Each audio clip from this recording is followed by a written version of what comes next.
వే gold trusted gold buyers మీరు తాకట్టు పెట్టిన బంగారాన్ని విడిపించి ఈ రోజు ఉన్న మార్కెట్ ధరకు కొనబడను. నీట్ రీ ఎగ్జామ్ లో మరో తప్పిదం చోటు చేసుకుంది. నాగపూర్ కు చెందినటువంటి ఓ విద్యార్థికి యుఏఈలోని అబుదాబిలో ఎగ్జామ్ సెంటర్ ను కేటాయించింది ఎన్టీఏ. అంటే అడ్మిట్ కార్డు చూసి ఒక్కసారిగా ఆ విద్యార్థి షాక్ కి గురయ్యారు. అంత దూరం ఎలా వెళ్లాలని కూడా ఆ స్టూడెంట్ వాపోయారు. ఈ వార్త ప్రస్తుతం వైరల్ గా మారుతుంది. సోషల్ మీడియా వ్యాప్తంగా నెటిజన్లు కూడా తమకైనటువంటి కామెంట్స్ తో విరుచుకుపడుతున్నారు. సాంకేతిక పరమైనటువంటి లోపమే ఈ ప్రధానమైనటువంటి కారణం అంటూ కూడా ఎన్టీఏ అంగీకరించిన మళ్ళీ నాగ్పూర్లోనే సెంటర్ కేటాయిస్తామంటూ కూడా వెల్లడించింది. ప్రధానంగా మే నెలలో నిర్వహించినటువంటి నీట్ ఎగ్జామ్ కి సంబంధించినటువంటి తప్పిదాలు, దానిపైన వచ్చినటువంటి విమర్శలు, ప్రధానంగా ఆ ఎగ్జామ్ ను క్యాన్సిల్ చేసినటువంటి వైనం ఈ మొత్తం గమనించిన తర్వాత తాజాగా మళ్ళీ నీట్ ఎగ్జామ్ ను ఒక పటిష్టంగా అయినా నిర్వహిస్తారేమో అనేటువంటి ఆలోచన చాలా మందిలో కలిగింది. నేషనల్ టెస్టింగ్ ఏజెన్సీ ఈసారి కూడా తప్పిదం చేసింది. ఓ విద్యార్థికి సంబంధించినటువంటిది నాగపూర్ లో ఉండేటువంటి ఆ విద్యార్థి ఎగ్జామ్ సెంటర్ కనీసం అతను ఉండేటువంటి ప్రాంతం నుంచి 40 నుంచి 50 కిలోమీటర్ల దూరంలో ఉంటుందేమో అని అందరూ అనుకుంటారు. సాధారణంగా ఉన్నటువంటి అందరూ కూడా భావిస్తూ ఉంటారు. ఒకసారి దానికి సంబంధించినటువంటి అడ్మిట్ కార్డును ఒకసారి మనం పరిశీలిద్దాం. ఎగ్జామ్ డేట్ 21, అంటే ఈ రోజు ఉదయం 11 గంటలకు జరగాల్సినటువంటి ఎగ్జామ్, కానీ వారు కేటాయించినటువంటి సెంటర్ చూస్తే ప్రపంచాన్ని దాటిపోతున్నటువంటి సిచ్యువేషన్ మనం గమనిస్తున్నాయి. భారతదేశంలో ఆ విద్యార్థి ఎగ్జామ్ రాయడానికి ఎలాంటి సెంటర్ ని కూడా కేటాయించలేదు ఎన్టీఏ. భారతదేశాన్ని దాటిపోయి అబుదాబిలో సెంటర్ ని కేటాయిస్తే ఆ విద్యార్థి చూసి కనీసం నాకు పాస్పోర్ట్ కూడా లేదు కదా అంటూ షాక్ కి గురయ్యారు. అసలు ఇంటర్నేషనల్ వైజ్ గా వెళ్ళి నేను నీట్ కి సంబంధించినటువంటి ఎగ్జామ్ ఎలా రాయాలంటూ కూడా వాపోయినటువంటి పరిస్థితి. అడ్మిట్ కార్డ్ చూసిన తర్వాత అతను మాత్రమే కాదు, నెటిజన్లందరూ కూడా ఒక్కసారిగా షాక్ కి గురయ్యారు. అయితే సాంకేతిక పరమైనటువంటి లోపమే, సాంకేతిక పరమైనటువంటి సమస్య కారణంగానే యుఏఈలోని అబుదాబిని ఎగ్జామ్ సెంటర్ గా కేటాయించారంటూ కూడా ఎన్టీఏ క్లారిటీ ఇచ్చేటువంటి ప్రయత్నం చేసిన, కానీ వరుసగా జరుగుతున్నటువంటి తప్పిదాలు మాత్రం విమర్శలను మూట కట్టుకోవడానికి ఒక ప్రధానమైనటువంటి కారణంగా నిలుస్తుంది. ప్రశ్నాపత్రాన్ని లీకేజీకి సంబంధించినటువంటి ఇష్యూయే ఇప్పటికే నీటి పైన, ఎన్టీఏ పైన వరుసగా విమర్శలు వ్యక్తమవుతున్నాయి.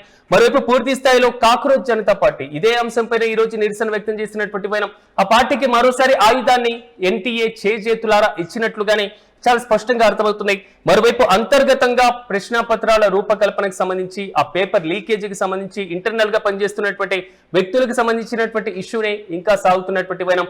దేశవ్యాప్తంగా ఆల్మోస్ట్ 23 లక్షల మంది పైన ఈ లీకేజ్ వ్యవహారం పడినటువంటి పరిస్థితి. కొంతమంది ఆత్మహత్య బాట పడటం, ఇప్పటికే ₹1 కనీసం మీరు పరిహారాన్ని ప్రకటించలేరా అంటూ కూడా కాక్రోచ్ జనతా పార్టీ మాత్రమే కాదు, దేశంలో ఉన్నటువంటి విపక్షాలన్నీ, మరి ముఖ్యంగా ప్రతిపక్ష కాంగ్రెస్ పార్టీ కూడా కేంద్ర ప్రభుత్వం పైన విరుచుకుపడుతుంది.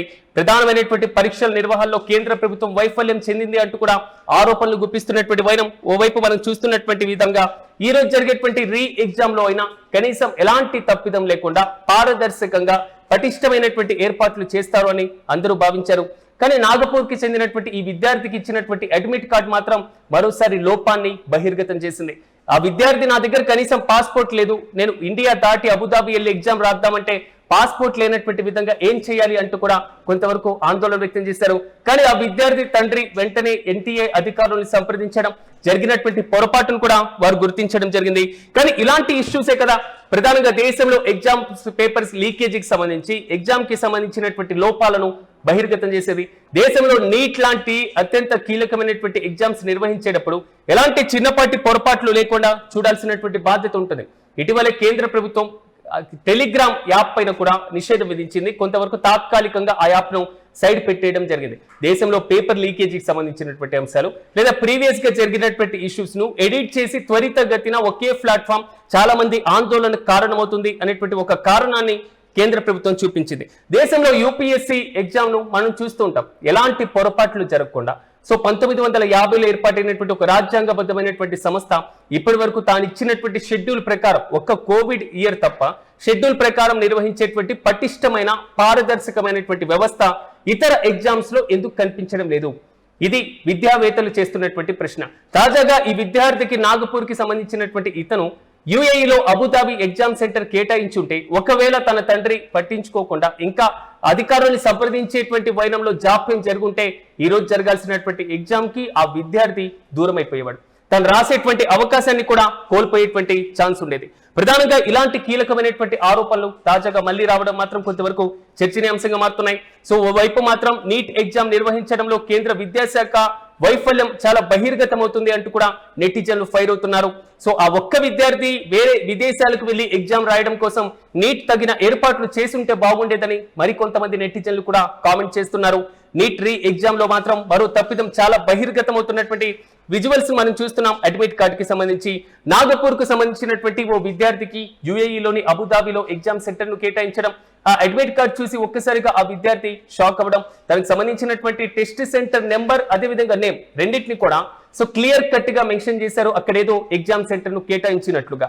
అంత దూరం వెళ్లి ఎలా రాయాలంటూ కూడా ఆ విద్యార్థి షాక్ కి గురవడం, తన తండ్రి వెంటనే అధికారుల్ని సంప్రదించడం, ఈ సమస్యకు సంబంధించినటువంటి లోపాన్ని సమస్యను అధికారుల ముందుకు తీసుకువెళ్లడంతో అప్పటికే ఈ విషయం కాస్త వైరల్ అవ్వడం, సోషల్ మీడియాలో నెటిజన్లు విమర్శల వర్షం కూడా కురిపిస్తున్నటువంటి మనం చూస్తున్నాం. అయితే నేషనల్ టెస్టింగ్ ఏజెన్సీ కూడా క్లారిటీ ఇచ్చేటువంటి ప్రయత్నం చేసింది. సాంకేతిక పరమైనటువంటి సమస్య ప్రధాన కారణం అంటూ కూడా అంగీకరించింది. మళ్ళీ నాగపూర్ లోనే ఆ విద్యార్థికి ఎగ్జామ్ సెంటర్ ను కేటాయించారు. ఇదే విషయాన్ని ఎన్టీఏ క్లియర్ కట్ గా చెప్పేసింది.